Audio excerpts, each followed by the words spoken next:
particular fast change. How do you change things quickly and effectively? The first thing is a compelling narrative for change. You need to get your powerful stakeholders and the people in the business, the people that are working in your team and the people that are affected by the work that your team does all together, and that's very often a strong story simply told. Yeah, stakeholders being both people above you, as it were, senior management and your team. Yeah, and also when you're working in government, you're looking at citizens, peak bodies for industries, corporations and other people who are interested, NGOs, etc. Is there a trick to getting diverse stakeholders on board? Genuine interest in their views and the ability to feed back and consolidate what you've heard. The first thing that people want to know is that they've been heard, and that's your ability to repeat back accurately what they've said to you without trying to spin it in any way. And also to acknowledge that some of the viewpoints may be divergent and that you can't do everything at the same time. Yeah, it's a very effective way of communicating. Yeah. So that's a key way of getting stakeholder investment, as it were. Yes, and also for them to understand that you're going to start off with a minimum viable product, the smallest item of something that's going to be useful to someone, and that someone might not necessarily be them, but that you then have a connected narrative to show them how further down the track these things will happen. And from then on, it's a process of building trust that you are as good as your word. Because a lot of people hear the word change and their immediate reaction is, well, how's it going to affect me? Yeah, and I think that I don't like the idea of change management at all. I don't think that in our personal lives, I've just moved from Sydney back to Melbourne, you don't need a change manager for that. It's something you do. Change management normally emphasises that something unpleasant is going to happen to people, and that a change manager is normally the person who sweetens the pill.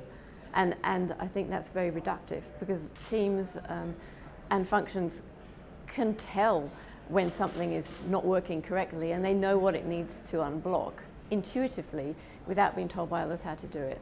A lot of the work that I do involves taking the good sense that's already embedded, usually in operational teams, who can normally tell you what's wrong, but are not empowered to make those changes themselves.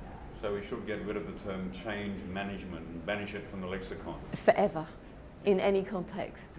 Yes. And in your experience, how amenable to change are Australian organisations?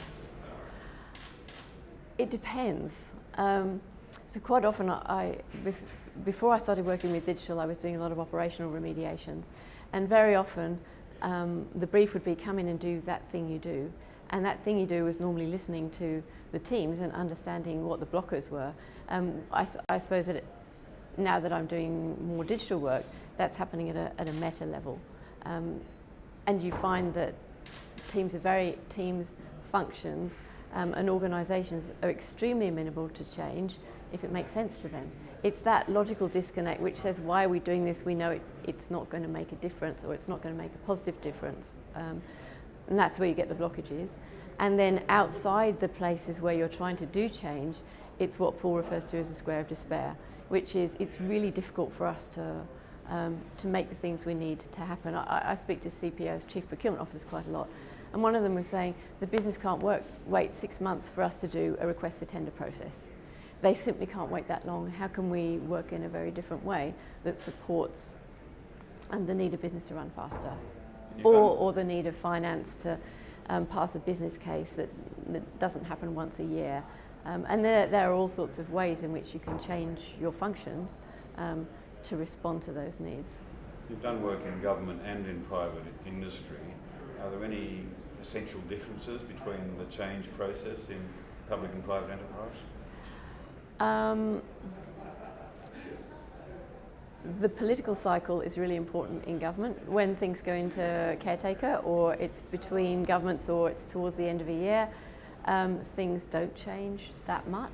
Where there's political will in either side, both within a corporate or in government, change can happen extremely fast and can be something that the agencies or the corporates can be proud of very quickly. Yes. And I think that so when I built the digital marketplace for federal government, I came in, and 6 weeks later, the minister launched an MVP.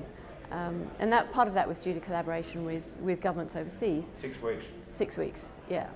And then, of course, now the platform has transacted about $350 million in contracts.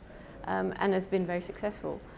And part of that was because we quickly iterated on the initial minimum viable product, but we got people used to using it, and the things that they liked were not the things that we thought they'd like, and some of the things that we thought we needed to put on the roadmap that would be useful to them were things that we didn't need to do.